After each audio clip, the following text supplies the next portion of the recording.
नमस्कार दोस्तों, स्वागत है आपका अपने YouTube चैनल प्रज्ञा एजुकेशन सोसाइटी में। दोस्तों, आज हम लोग क्लास 12th केमिस्ट्री से अति महत्वपूर्ण ऑब्जेक्टिव और सब्जेक्टिव प्रश्न और उसका उत्तर पढ़ेंगे, जो कि कल के एग्जाम के लिए अत्यंत महत्वपूर्ण है। दोस्तों, इस वीडियो में मैंने जो भी प्रश्न लिया है वो अत्यंत वीवीआई है, अत्यंत महत्वपूर्ण है। यह वायरल प्रश्न है, आप इसे देख लीजिए। इससे 50% प्रश्न आने के चांसेस है। तो मैं ऑब्जेक्टिव का भी आंसर बताऊंगा और इसमें जितने सब्जेक्टिव हैं उन सारे सब्जेक्टिव का आंसर मैंने टाइप कर दिया है, उसको भी आप ध्यान से देख लेंगे, लिख लेंगे और याद कर जाएंगे। इससे जो शॉर्ट क्वेश्चन है वो तो लड़ेगा ही लड़ेगा, गारंटी है। तो चलिए वीडियो को शुरू करते हैं, देख लेते हैं इन केमिस्ट्री के वायरल प्रश्नों को, जो कल के परीक्षा के लिए अत्यंत महत्वपूर्ण सिद्ध होगा। लेकिन इससे पहले यदि आप इस चैनल पर नए हैं तो आपसे रिक्वेस्ट है कि चैनल को जरूर सब्सक्राइब कर लीजिए, क्योंकि यहाँ से आपके परीक्षा की तैयारी तो बढ़िया करा ही दी जाएगी, प्लस परीक्षा में बहुत ही अच्छा मदद भी आपको मिलेगा। और प्रतिदिन मैं आपके जो भी परीक्षा होंगे उनके आंसर की को परीक्षा से आते ही मैं बताऊंगा, ताकि आप मिला सकें कि आपका कितना उत्तर सही है और कितना गलत है। चलिए वीडियो को शुरू करते हैं और देख लेते हैं केमिस्ट्री के इन वायरल प्रश्नों को, जो कल के परीक्षा के लिए वरदान सिद्ध होगा।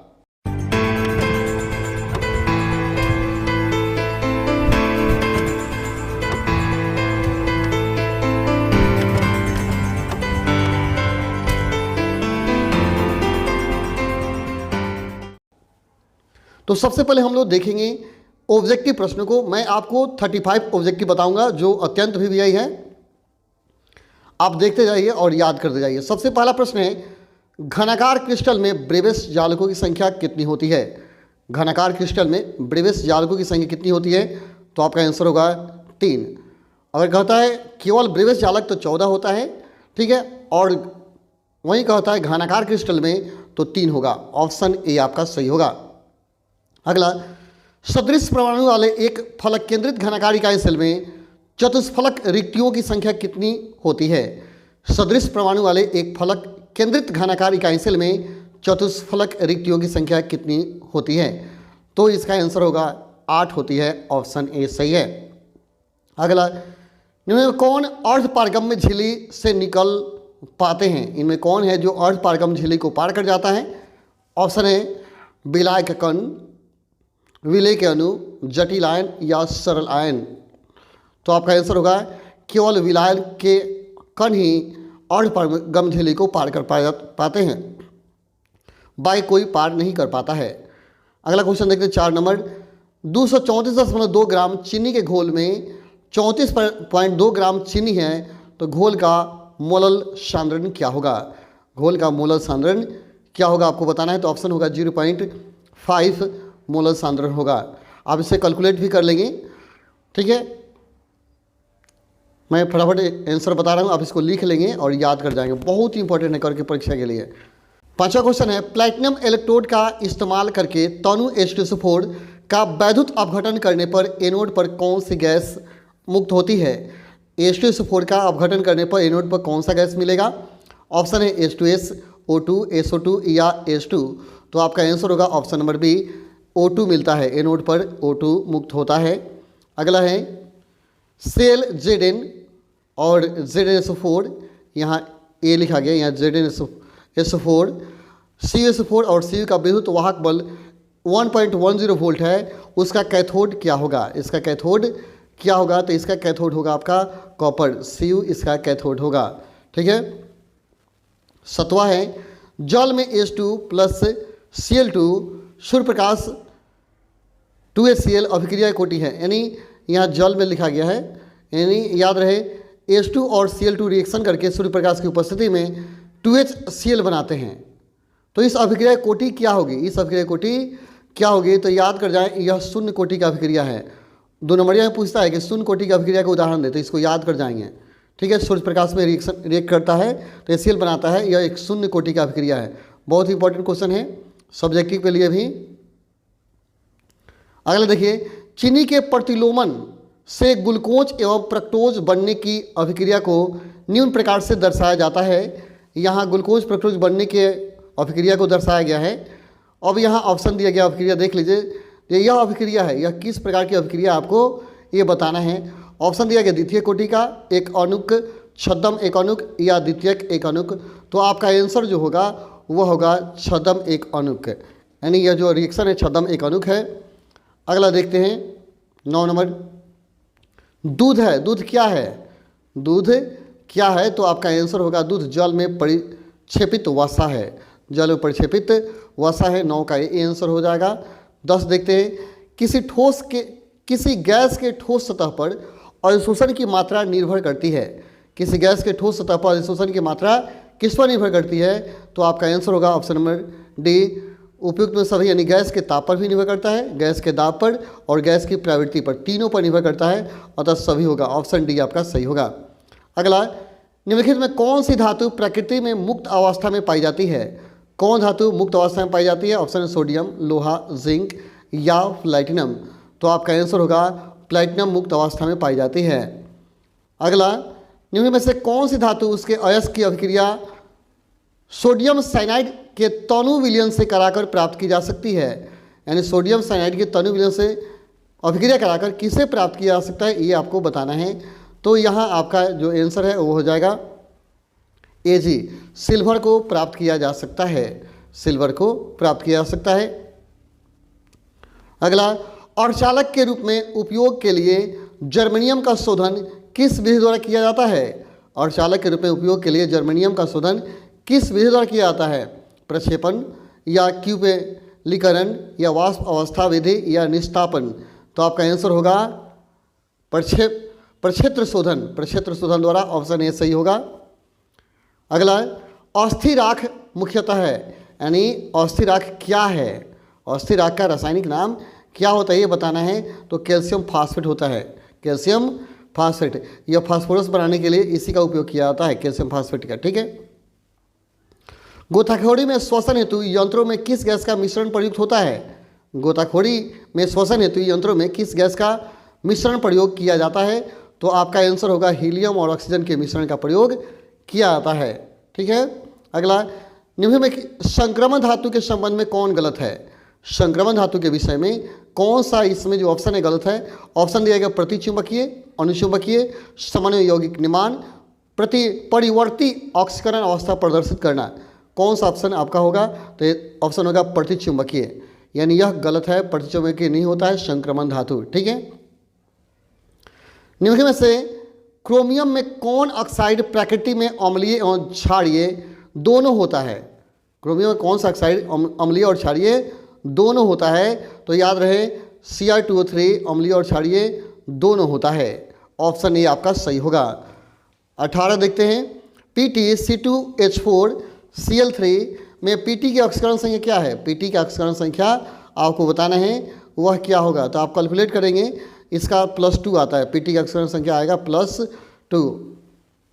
नेक्स्ट, जटिल आयन CuNH3 2+ की संरचना वर्गतलीय है, तो उस जटिल आयन में Cu2+ का प्रसंकरण क्या होगा? Cu2+ का प्रसंकरण क्या होगा? तो DsP2 होता है, याद कर जाएंगे, DsP2 प्रसंकरण होगा इसका, ऑप्शन सी सही होगा। अगला, निम्न में किसका उपयोग निश्चेतक के रूप में किया जाता है? काफ़ी इंपॉर्टेंट है, किसका उपयोग निश्चेतक के रूप में किया जाता है? तो क्लोरोफॉर्म का उपयोग निश्चेतक के रूप में किया जाता है, ऑप्शन ए सही है आपका। अगला है, निम्न में कौन यौगिक प्रशीतक है? इसमें कौन सा यौगिक है जिसको प्रशीतक कहा जाता है? तो आपका है CF2Cl2, यह प्रशीतक है, ऑप्शन डी आपका सही होगा। अगला, फिनॉल उदासीन विलयन के साथ कैसा रंग देता है? फिनॉल उदासीन विलयन के साथ कैसा रंग देता है? तो आपका आंसर होगा ऑप्शन नंबर डी, वो बैगनी रंग देता है, बैगनी। अगला, डाईएथिल ईथर को प्राप्त करने के लिए ब्रोमोएथेन को निम्नलिखित यौगिक में किसके साथ गर्म किया जाता है? ब्रोमोएथेन को किसके साथ गर्म किया जाता है ये आपको बताना है। तो आपका आंसर होगा एथेनॉल एवं सोडियम के साथ गर्म किया जाता है, एथेनॉल और सोडियम के साथ। नेक्स्ट, एस्टल्डिहाइड की अभिक्रिया क्लोरीन के साथ होने पर कौन बनता है? एस्टल्डिहाइड की प्रतिक्रिया क्लोरीन के साथ कराने पर क्या बनता है ये आपको बताना है। तो आपका आंसर होगा क्लोरल बनता है, क्लोरल, ऑप्शन बी सही होगा, क्लोरल। नेक्स्ट, CH3CO एवं HCN की अभिक्रिया से साइनोडाइड्रीन का बनना निम्नलिखित में किसका उदाहरण है? साइनोडाइड्रीन का बनना किसका उदाहरण है? तो आपका आंसर होगा नामिक स्नेही का योग का उदाहरण। नामिक स्नेही योग का उदाहरण यह है। ठीक है, नेक्स्ट, फॉर्मिक अम्ल तथा एसिटिक अम्ल में विभेद निम्न से किसके द्वारा किया जा सकता है? फॉर्मिक अम्ल और एसिटिक अम्ल में विभेद किसके द्वारा किया जा सकता है? तो आपका आंसर होगा मर्क्यूरिक क्लोराइड के द्वारा अंतर किया जाता है फॉर्मिक अम्ल और एसिटिक अम्ल के बीच। अगला है, सोडियम एसिटेट को सोडा लाइम के साथ गर्म करने पर कौन बनता है? सोडियम एसिटेट को सोडा लाइम के साथ गर्म करने पर क्या बनता है? पॉपुलर क्वेश्चन है, मेथेन बनता है। ठीक है, ये तो सारे लोग जानते होंगे। अगला, निम्नलिखित में कौन सर्वाधिक क्षारीय है? इनमें बताना है सबसे ज़्यादा क्षारीय कौन है। तो इन सारे ऑप्शनों में सबसे ज़्यादा क्षारीय ऑप्शन बी है, CH3 CH3 यह सबसे अधिक क्षारीय होता है। 29 देखते हैं, एथिल एमीन को AgCl2 की उपस्थिति में CH2 के साथ गर्म करने पर क्या बनता है? एथिल एमीन को AgCl2 की उपस्थिति में CH2 के साथ गर्म करने पर क्या बनता है? तो आपका आंसर हो जाएगा ऑप्शन नंबर ए, यानी C2H5NCS बनता है। ऑप्शन ए आपका सही होगा। अगला देखते हैं, निम्नलिखित में कौन सर्वाधिक मीठी शर्करा है? सबसे ज़्यादा मीठा कौन लगता है? ये भी पॉपुलर क्वेश्चन है, सारे बच्चे जानते होंगे। वो फ्रक्टोस है जो सबसे ज़्यादा मीठा होता है। ठीक है, नेक्स्ट, निम्नलिखित में कौन वसा में विलेय विटामिन है? वसा में घुलनशील विटामिन कौन है? तो आपको पता होगा जल में घुलनशील बी और सी होता है। बी और सी, वसा में ए, डी, ई और के याद कर लेंगे। वसा में एडेक और जल में बी तथा सी खुलता है। यहाँ वसा में पूछ रहा है तो देख लीजिए कौन है, के है। ऑप्शन डी आपका सही होगा, के, ए डी के याद रखेंगे वसा वाला। फिनॉल निम्न में किसके निर्माण में प्रयुक्त होता है? फिनॉल किसके निर्माण में प्रयोग किया जाता है? तो आपका आंसर होगा ऑप्शन नंबर ए, वेकेलाइट के निर्माण में फिनॉल का प्रयोग किया जाता है। अगला, संघनन बहुलीकरण का उत्पाद निम्न कौन है? संघनन बहुलक कौन है ये बताना है। तो नाइलॉन 66 एक संघनन बहुलक है। ऑप्शन डी आपका सही होगा। नेक्स्ट, क्लोरामाइसेटिन का उपयोग कौन सी बीमारी में किया जाता है? क्लोरामाइसेटिन का उपयोग किस बीमारी में किया जाता है? तो टाइफाइड में किया जाता है, याद कर लीजिए। क्लोरामाइसेटिन टाइफाइड का ही दवा है। अगला, निम्न में किसका प्रयोग साबुन के रूप में हो सकता है? तो जो अपमार्जक है उसी का उपयोग साबुन के रूप में किया जाता है। तो C17H35COONA यह अपमार्जक है, इसी का प्रयोग साबुन के रूप में हो सकता है। ऑप्शन ए सही है। तो इन 35 प्रश्नों को याद कर जाएं, बहुत ही इंपॉर्टेंट है कल के परीक्षा के लिए। अब हम लोग इसके जो शॉर्ट क्वेश्चन है उन सारे क्वेश्चनों को देखते हैं। ठीक है, इसका आंसर भी आप देख लेंगे, स्क्रीनशॉट ले लेंगे, यहाँ आंसर दिया हुआ है, आप देख लेंगे, मैंने बता भी दिया है, आप इसको देखेंगे। अब शॉर्ट क्वेश्चन को हम लोग इसके देख लेते हैं, कौन कौन सा शॉर्ट क्वेश्चन इसमें दिया हुआ है। सबसे पहला है, ठोस रावा में फ्रेंकेल दोष, बहुत ही इंपॉर्टेंट, काफ़ी VVI क्वेश्चन है, आप इसको देखें, याद कर जाएंगे। किसी विलयन का वाष्पदाब शुद्ध विलायक के वाष्पदाब से कम क्यों हो जाता है? सब रटिए, इसमें जो भी प्रश्न VVI है। ऑक्सीकरण अवकरण विभव से आप क्या समझते हैं? इसका उत्तर भी मैं बताऊंगा, नीचे मैंने टाइप कर दिया है। छद्म एक आणविक अभिक्रिया से आप क्या समझते हैं? छद्म एक आणविक अभिक्रिया से आप क्या समझते हैं? इसका उदाहरण दें। पायस क्या है? इसका उदाहरण दें। निष्ठापन और जारण में क्या अंतर है? अगला है, लोहा के निष्कर्षण में अभिधमन मट्ठी में होने वाली प्रतिक्रिया का उल्लेख करें। इसका बाद है, इंटर हैलोजन से आप क्या समझते हैं? उदाहरण दें, काफ़ी इंपॉर्टेंट क्वेश्चन है। प्रभावकारी परमाणु संख्या क्या है? प्रभावकारी परमाणु संख्या क्या है? उपयुक्त उदाहरण के साथ समझाना है आपको। क्या होता है जब एथिल क्लोराइड को एल्कोहलिक अमोनियम के साथ गर्म किया जाता है? और दूसरा है, क्लोरोफॉर्म को एनिलीन और एवं KOH के साथ गर्म करने पर क्या होगा? बेंजीन से आप फिनॉल कैसे प्राप्त करेंगे? अगला है, एथिल एमीन पर नाइट्रस अम्ल की क्या अभिक्रिया है? DNA के पूर्ण जल अवघटन से प्राप्त यौगिक का नाम लिखिए। अगला, बेकेलाइट पर संक्षिप्त नोट लिखें। अगला, एंटासिड क्या है? 2 एंटासिड का नाम बताएं। ये शॉर्ट क्वेश्चन था, मैंने 15 ही शॉर्ट क्वेश्चन रखा है। और लॉन्ग में देख लीजिए, बेउज रासायनिक सेल में प्रयुक्त लवण सेतु का क्या कार्य है? और अथवा में है 25 डिग्री सेल्सियस ताप पर KCl के दशांश सामान्य विलयन का मोलर चालकत्व इतना है, इसी ताप पर इसके अनंत विलयन का मोलर चालकत्व इतना है, इस विलयन में लवण के विघटन की मात्रा निकालें। अगला है प्रथम कोटि की अभिक्रिया का वेग स्थिरांक के लिए व्यंजक प्राप्त करें। और अथवा में है दिखाएं कि प्रथम कोटि की अभिक्रिया के 75% पूरा होने में लगा समय अभिक्रिया के 50% पूरा होने में लगे समय का दुगुना होता है। अगला है SO2 निम्नलिखित के अम्लीय घोल से किस प्रकार अभिक्रिया करता है, इससे आप क्या समझते हैं। इसके अथवा में है हेबर विधि से अमोनिया के कल्पन का सिद्धांत लिखे, बहुत इंपॉर्टेंट, ठीक है। यह कॉपर सल्फेट के घोल से किस प्रकार अभिक्रिया करता है। Right structural formula of the followings 2 pentene 2 1, इस सब का स्ट्रक्चरल फार्मूला लिखना है। ट्राइक्लोरो इथेन, यहाँ देखिए 2 pentene 2 one two 2 di methyl propane, tri chloro ethane 3 methyl pentanoic acid, ethyl propanoate. ये सारा मैंने आपको पढ़ाया है, आपको याद भी होगा। निम्नलिखित का IUPAC नाम दीजिए। यहाँ कुछ यौगिक है जिसका आपको IUPAC नाम देना है, ठीक है। आप देख लेंगे, स्क्रीनशॉट ले लेंगे और इसका IUPAC नाम लिखने की कोशिश करेंगे, परीक्षा में पूछेगा ये सब। अब इसका हम देख लेते हैं सॉल्यूशन। इसका आंसर हम देख लेंगे, फ्रेंकल दोष है, इंग्लिश में मैंने लिख दिया और हिंदी में, दोनों आप देख लेंगे। ये इसका स्क्रीनशॉट ले लेंगे। फ्रेंकल दोष का यह क्या है, स्ट्रक्चर है, और हिंदी में देखिए आंसर मैंने लिखा है। फ्रेंकल दोष, जब क्रिस्टल जालक में से एक आयन निकलकर जालक के किसी अंतरालीय स्थान में फंस जाता है तो उस आयन का अपना स्थान रिक्त हो जाता है। क्रिस्टल में उत्पन्न ऐसा दोष फ्रेंकल दोष कहलाता है। फ्रेंकल दोष का मुख्य विशेषता है, इस दोष के कारण क्रिस्टल का घनत्व अप्रभावित रहता है। ताप बढ़ने से दोष की संख्या में वृद्धि होती है। इस तरह का दोष वैसा आयनिक यौगिक के द्वारा प्रदर्शित किया जाता है जिसमें धनायन का आकार ऋणायन के आकार से बहुत छोटा होता है। तो ये हो गया आपका फ्रेंकल दोष क्या है, ठीक है। दूसरा क्वेश्चन था, दूसरा, किसी विलयन का वाष्प दाब शुद्ध विलायक के वाष्प दाब से कम क्यों हो जाता है। तो देखिए मैंने लिख दिया, यहाँ इंग्लिश है, स्क्रीनशॉट ले लेंगे, और यहाँ हिंदी में भी है। किसी घोल का वाष्प दाब उस घोल की सतह पर घोलक के अणुओं की संख्या पर निर्भर करता है। जब घोल में अवशील घुलाया जाता है तब घोल के सतह पर घोलक के अणुओं की संख्या में कमी आती है। इसी कारण से किसी विलयन का वाष्प दाब शुद्ध विलायक के वाष्प दाब से कम हो जाता है। और मान लीजिए P0 विलायक का वाष्प दाब, PS विलयन का वाष्प दाब, इसलिए P0 is greater than PS।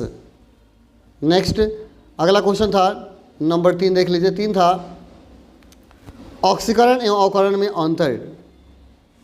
3 था ऑक्सीकरण एवं अवकरण विभव से आप क्या समझते हैं। ऑक्सीकरण एवं अवकरण विभव से क्या समझते हैं, क्वेश्चन था। तो देखिए यहाँ ऑक्सीडेशन पोटेंशियल और रिडक्शन पोटेंशियल यहाँ दिया हुआ है, ठीक है। इलेक्ट्रो पोटेंशियल का 2 पार्ट होता है, ऑक्सीडेशन रिडक्शन पोटेंशियल। इसको मैंने हिंदी में यहाँ लिखा है, देखिएगा। जब कोई धातु अपने आयन के संपर्क में रहता है तो दोनों के बीच के विभवांतर को इलेक्ट्रोड विभव कहते हैं। यह 2 प्रकार का होता है, इलेक्ट्रोड विभव, ऑक्सीकरण विभव और अवकरण विभव। दोनों का परिभाषा यहाँ लिखा गया है, आप स्क्रीनशॉट ले करके इसे याद कर जाएंगे, ठीक है। देख लीजिए। अगला है क्वेश्चन नंबर 4, देख लीजिए। 4 था छद्म एक आणविक अभिक्रिया से आप क्या समझते हैं। देखिए वैसा अभिक्रिया जो एक आणविक नहीं है लेकिन प्रथम कोटि की है, वैसे अभिक्रिया छद्म एक आणविक अभिक्रिया कहलाता है। इसको देख लेंगे और रिएक्शन याद कर लेंगे, ठीक है। अगला है क्वेश्चन नंबर आप 5, देखिए। पायस क्या है, उसका उदाहरण दें।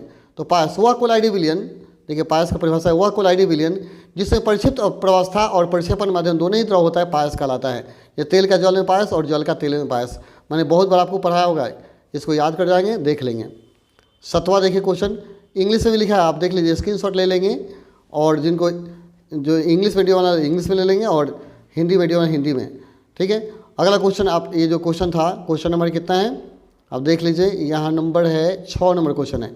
तो 6 नंबर क्वेश्चन था निस्तापन और जारण में अंतर। तो निस्तापन एक तरफ है और एक तरफ जारण है। आप इसका स्क्रीनशॉट लीजिए और याद कीजिए, ठीक है। इसको याद कर जाइए, एक बार स्क्रीनशॉट लेके पढ़ लीजिए अच्छा से, ठीक है, बढ़िया से इसको पढ़ लीजिए। 7वां क्वेश्चन था लोहा के निष्कर्षण में अभिधमन भट्ठी में होने वाली प्रतिक्रिया को लिखें। तो देखिए रिएक्शन यहाँ लिखा गया, कौन सा अभिक्रिया होता है लोहा के निष्कर्षण में। हिंदी में समझ लीजिए, ज़्यादा समझ में आएगा। लोहा के निष्कर्षण में वात्य भट्ठी में निम्नलिखित अभिक्रियाएँ होती है। भट्ठी में निचले भाग में C+O2, इन सारे अभिक्रियाओं को देख लीजिए कौन कौन सी अभिक्रिया इसमें होती है, उसको देख लेते हैं। ठीक है, अगला दिया है इंटर हैलोजन से आप क्या समझते हैं? इंटर हैलोजन, तो यहाँ देखिए compounds between two difference halogens atoms are called interhalogen. तो ये सब इंटर हैलोजन है। ठीक है, एग्जाम्पल है effect atomic numbers. Effect atomic numbers दिया है, 9 नंबर क्वेश्चन था। प्रभाकारी परमाणु संख्या क्या है? ठीक है, तो देखिए यहाँ आंसर लिखा गया है the total number of electrons as those present in central metals ions and those gained from the ligands are called effective atom numbers of central metals ion. यहाँ EAN of central metal ions atomic number of central metal ion minus oxidation number ON +2 into coordination numbers. इसको याद कर लेंगे, लिख लेंगे। और देखिए क्या होता है जब दिया है, क्या होता है जब नीचे दिया है। यहाँ इसी को, ये तो इंग्लिश में हो गया, इसी को हिंदी में यहाँ लिख दिया गया है। प्रभाकारी परमाणु संख्या क्या है आप देख लेंगे, जिसकी जरूरत है आप ले लेंगे। जटिल यौगिक केंद्रीय धातु परमाणु में उपस्थित इलेक्ट्रॉन की संख्या तथा बंधन के बनने में प्राप्त इलेक्ट्रॉन की संख्या के योग को प्रभाकारी परमाणु संख्या कहा जाता है। यहाँ इसका सूत्र यहाँ लिख दिया गया है, आप देख लेंगे। स्क्रीनशॉट ले लीजिए और याद कर जाइएगा। 10वां दिया है एथिल क्लोराइड को एल्कोहल अभिक्रिया के साथ गर्म किया जाए अल्कोहलीय अमोनिया। एथिल क्लोराइड को अल्कोहलीय अमोनिया के साथ गर्म किया जाए तो क्या होगा, ये आपको बताना है। तो देखिए यहाँ हिंदी में लिखा है जब एथिल क्लोराइड को एल्कोहलीय अमोनिया के साथ गर्म करते हैं तब एथिलेमिन, डाइथिलेमिन, ट्राइएथिलेमिन एवं टेट्राएथिल अमोनिया क्लोराइड बनता है। तो ये सब रिएक्शन यहाँ लिख दिया गया है, आप इसको देख लेंगे। अगला है, इसी में 2 नंबर क्वेश्चन दिया है क्लोरोफॉर्म को एनिलीन एवं KOH के साथ गर्म किया जाता है तो क्या होगा। जब क्लोरोफॉर्म, यहाँ देखिए आंसर, जब क्लोरोफॉर्म ये दिया है को एल्कोहल में बने KOH विलयन की उपस्थिति में एनिलीन के साथ गर्म करते हैं तो कार्बियल एमीन बनता है, जिसमें एक विशेष प्रकार की अप्रिय गंध होती है। अब यहाँ देखिए रिएक्शन दिए गए, इसको देख करके स्क्रीनशॉट ले लेंगे। सारे क्वेश्चन को आप देख लीजिए, स्क्रीनशॉट ले लीजिए। ठीक है, पढ़ेंगे तो समय ज़्यादा लगेगा, इसलिए फटाफट आप देख लीजिए। मैंने टाइप कर दिया, इसको देख लेते हैं और जिसकी ज़रूरत होगी आप स्क्रीनशॉट ले लीजिए। ठीक है, बेकेलाइट बहुत इंपॉर्टेंट क्वेश्चन है, बेकेलाइट आप इससे ज़रूर स्क्रीनशॉट लेंगे और याद कर जाएंगे। ठीक है, देखते जाइए। एंटासिड क्या है? ये पेट की अम्लीयता को कम करता है। एंटासिड कहता है हमारे सामान्य स्थिति में हमारे पेट में हाइड्रोक्लोरिक अम्ल एक निश्चित मात्रा में होता है जो हमारे भोजन को पचाने में सहायक होता है, परंतु हाइड्रोक्लोरिक अम्ल की मात्रा अधिक होने पर अपचय होता है। एंटासिड का कार्य पेट में उपस्थित अम्ल को सामान्य स्तर तक उदासीनीकरण के द्वारा पहुंचाने का होता है। एंटासिड के रूप में प्रयोग होने वाले यौगिक मैग्नीशियम हाइड्रॉक्साइड और एल्यूमिनियम हाइड्रॉक्साइड, सोडियम बाइकार्बोनेट इत्यादि है। ठीक है, अब दीर्घोत्तरीय प्रश्न है, इसका जवाब आपको देना होगा दीर्घोत्तरीय लॉन्ग क्वेश्चन का। पहला क्वेश्चन था विद्युत रसायन सेल में लवण सेतु का क्या कार्य है। तो विद्युत रसायन सेल में लवण सेतु का कार्य कहता है लवण सेतु परिपथ को का पूरा करता है। लवण सेतु हेतु दोनों सेल विलयन की विद्युत उदासीनता कायम रखते हैं।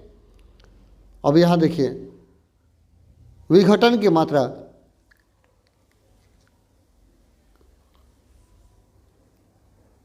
कहता है यहाँ μ0, विघटन की मात्रा यहाँ निकाल दीजिएगा। यहाँ अल्फा इक्वल टू म्यू भी बटा म्यू अल्फा 129.0/149.9 ये होता है। आप इसको स्क्रीनशॉट लेकर के याद कर जाएंगे। 16 नंबर है, देख लीजिए, आप इसको देख लेते हैं और स्क्रीनशॉट लीजिए। बहुत मेहनत लगता है वीडियो को बनाने में, अतः आप इसे लाइक ज़रूर करें और ज़रूर शेयर करें। जितना ही आप लाइक करेंगे उतना ही हमको मोटिवेशन मिलेगा और हम आपको हर कदम पर मदद करेंगे। ठीक है, हर कदम मैं आपको का मदद करूँगा। इसके बाद देखते हैं, ये आप स्क्रीनशॉट ले लीजिए और जहाँ दिक्कत होगा आप बोलिएगा, मैं आपको पुनः समझा दूंगा। स्पेशल एक क्वेश्चन एक वीडियो के माध्यम से मैं समझाऊंगा, तो अब देख लीजिए, इसका स्क्रीनशॉट ले लीजिएगा। अगला है एक अमोनिया, सब स्क्रीनशॉट आप ले लीजिए, याद कर दीजिए। ठीक है, नारंगी रंग के पोटेशियम डाइक्रोमेट के अम्लीय विलयन में गैस प्रवाहित करने पर वह हरे रंग के क्रोमियम सल्फेट में अवकृत हो जाता है, अतः हरा विलयन प्राप्त होता है।